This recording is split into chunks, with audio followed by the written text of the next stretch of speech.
help them refocus and understand they're doing the right things.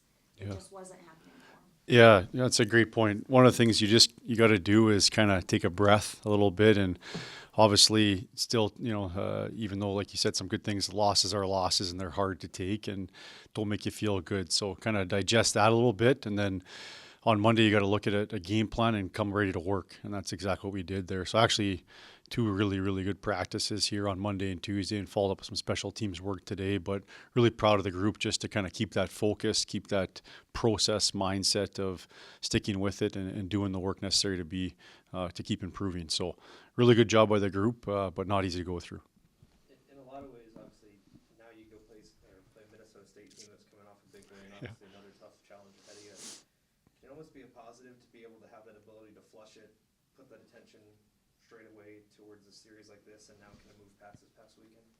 Yeah, I think again, it's just kind of the nature of hockey. There's so many ups and downs throughout a season, and we're playing our third team that's ranked kind of thing right this season. So it's not going to get any easier. But again, that's what you got to deal with. You got to just find ways to, like you said, just keep moving forward and keep what's right in front of you. What do you got to focus on this week? How do you get better? What was the feedback from the weekend that we can use in order to keep on developing? And that's exactly what we did. So again, who knows what the results will be this weekend? But what we got to do is make sure we're getting better this week. What type of challenge do they give you? A little bit of you never want to lose, but again, ultimately, when you look back, we gave up our lowest chances out of any of the 4 games we played on Saturday night. We lost 4-0. And the game we gave up the most chances, we beat Gophers 2-1, right? So that's hockey for you a little bit. And so you just have to use these opportunities to keep growing and keep learning and not brush it under the rug, but also making sure it doesn't get you down too much and be focused on the work that's necessary ahead of you there. So I think that's what we take away from it. You guys got them in an exhibition the last 2 years. Anything you can take just from their play style or what you learned from those to apply it here? Yeah, they're a good hockey team, and I think just looking at the results, you can see that they beat Michigan, they beat North Dakota, they almost beat North Dakota twice, and so I think there's enough just in their results of preparation that you're walking into a tough environment there. So they're a good team. They play very fast, they skate extremely well, so it's going to be a tough competition. You got a trophy on the line again this weekend. Yeah. That might help motivate the guys. Do they know about the Spirit of the Mavericks trophy and what the history is?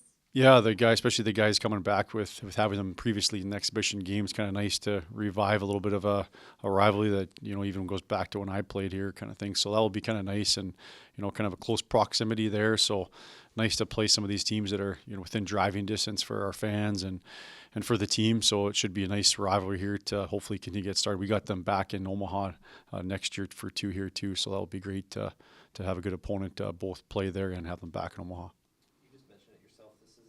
Foe you played against as a player. Obviously, a lot of history between these two programs. How fun or unique, I guess, is it to kind of rekindle that rivalry, if you will? Yeah, I think it's great. I think anytime rivalries are good for sports, and especially with the proximity of the locations and obviously both Maverick teams. So it should be a fun event here for this weekend. How much of this is mental for your guys? Like, all your wins have come against ranked teams this year, but then you get 2 losses against an unranked team. How does that kind of play into how you're approaching this coming weekend? Yeah, I think it's a mental challenge. You don't feel good when you get a result like that we had this past weekend. So it really challenges your mindset. It's easy to get down and to start overanalyzing everything and bring out the drawing board. And it's hard to just really step back, look at it strategically, and then make a plan and go do the work. And so I think it's good for you mentally. It's good for the staff to go through it. I mean, we learned a lot there too. We made a couple of mistakes on Friday and Saturday that were, to me, we gave away the game on Friday and made some crucial errors on Saturday. So that's real life feedback that you got to take. So, and I think it's all mental. It's all mental. So sometimes you got to go through it to learn the lesson, and we went through it, and now we got to learn and continue to get better. You mentioned special teams a couple minutes ago. How do you avoid frustration or kind of guys pressing starting to set in this early in the season with those units? Yeah, you got to again know the situation, and I think the first and foremost is you have to know how hard you have to compete and be ready for it. Whether a mistake happens or something doesn't go your way or bounces over your stick or things like that, those are not in your control. But you got to make sure the control boards are at an elite level. right, that's your attention to detail, that's your focus, that's your sense of urgency. So those things to me, you got to be relentless on. And usually when you do that, good things happen there. So again, you can't press the panic button, but you also got to make sure you're opening up the looking in the hood, under the hood, and making sure you're fully examining everything and you're doing everything you can to be successful. This is going to be your first true road test of the season. What do you tell the guys, and what kind of a difference is that going to be versus playing a neutral site and getting your first couple at home? Yeah, I think it'll be a good experience for guys. It's always a hostile environment when you go on the road, and teams have good fan bases. So I think it's a really good opportunity to come together as a group a little bit, experience that on the road together, and face that head on as a group together. So I like it. I think our schedule actually isn't bad this year, where we're a little bit home and away. And I like that setup because it gives you a chance to get on the road, which is a little bit different feeling, and then get you to come back and be in a home, which obviously we love to be in Baxter Arena as well. Speaking of Baxter Arena, today's the 9th anniversary of the first game at Baxter Arena. Okay. And with Jordan mentioning your time here as a player, you had a unique situation playing at the Civic Auditorium and then the CHI, previously named.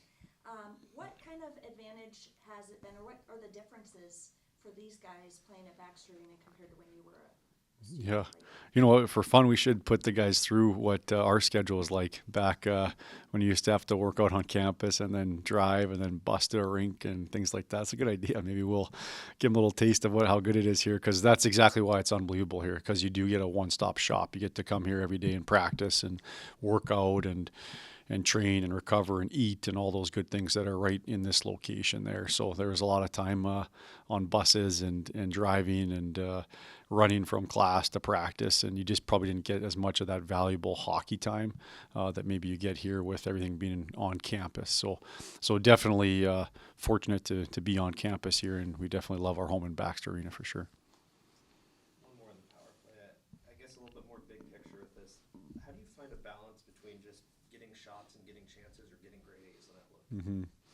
Yeah, I think one of the things our power play has to do is generate more in-house opportunities there, right? It's great to move the puck around and be premier, but you got to have that. Your end goal is to attack the net and to get inside that area where probably 80% of the goals come from. So I think, and we did a good job of that today, working on that. You have to, at every opportunity, look to attack and that be your first thought rather than just to move the puck around and be perimeter with it there. So that's definitely a focus today, and working on just the technique of that too, to allow yourself the positioning to attack before the penalty kill recovers into its structure. So those are definitely things that you gotta keep improving on. Sorry. Yeah.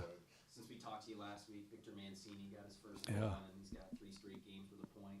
What can you say about just him taking advantage of that opportunity and making the most of it? Yeah, it's unbelievable, right? It's pretty cool to see him doing it at the highest level there, and obviously New York's off to a hot start as well there too. So to see a player that you just coached 5 months ago have that type of success at the National Hockey League is pretty special there. So definitely somebody we're keeping track of and watching, and lots of texts with, and he's really enjoying himself. And I think they just got a guy back from injury too, and he's still in the lineup. So he's obviously doing a really good job earning his ice time there.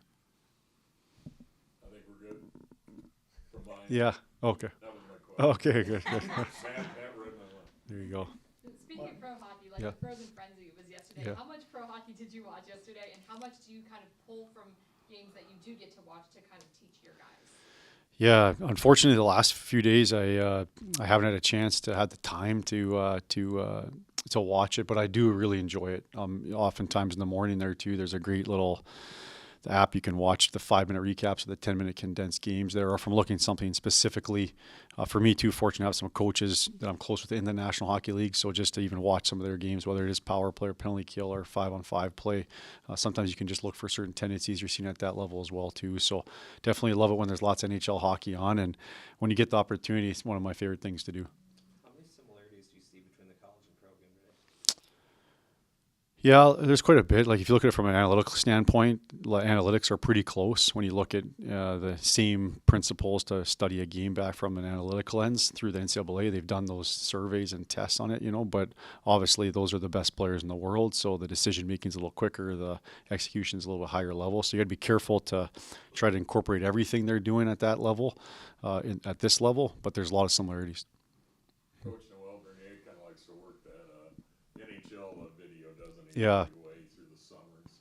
Well, obviously Burns is running the power play, and he does a really good job doing that exact thing, finding NHL clips and showing our guys certain techniques. He did a great job just this week, even teams we play against in college. You know, some of the top power play units. There was, never want to give North Dakota too much credit, but you know, there's some good individuals they've had over the years that are very good at certain things on the power play. So even showing clips of that type of player, I really think helps our guys learn. So when you're showing them doing it, you're showing an NHL player, or another really good college player doing it. It really helps them learn and grow. And he's one of the best at finding the footage to show guys.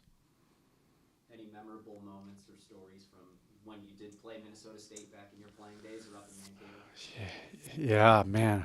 Gosh, I've got a bad memory. I can't. Too many hits probably.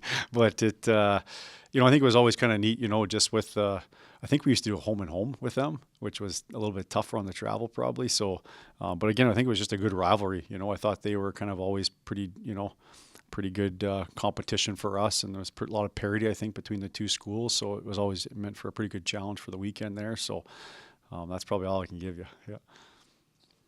Did you bring it to your team's attention, Mike, that hey, they just shut out North Dakota? This team's for real. Yeah, I mean, I think that's the one thing about today's athlete is they know. I mean, they know they beat Michigan. They know they beat North Dakota. They know. Watching the game back, I think actually North Dakota was fortunate to win on Friday. They were up. They could have been up, I think, 3-0 if they would have got a goal that counted there. So, yeah, it's real, man. It's gonna be a tough battle here. And again, I think for us, just keeping our focus on us and just not getting too far. It can get overwhelming a little bit if you start looking too far down the line. Again, we got a lot of new guys and a lot of guys that are playing elevated positions and they're used to playing from the previous teams they were on. So that takes time to go through that and learn and grow and get some real life feedback and some adversity and keep on working. So just really trying to keep our focus narrow on just what are we doing today that's going to get us better. And I think when you do that and you do the work, you take away the external thoughts of, you know, that are just not good for you, right? They just freeze you, right? Because you're just so worried about the outcome, and allows you just to get to work and do the work that's going to help you get better. Thanks, Coach. Okay, guys. Thanks a lot. Thanks, guys.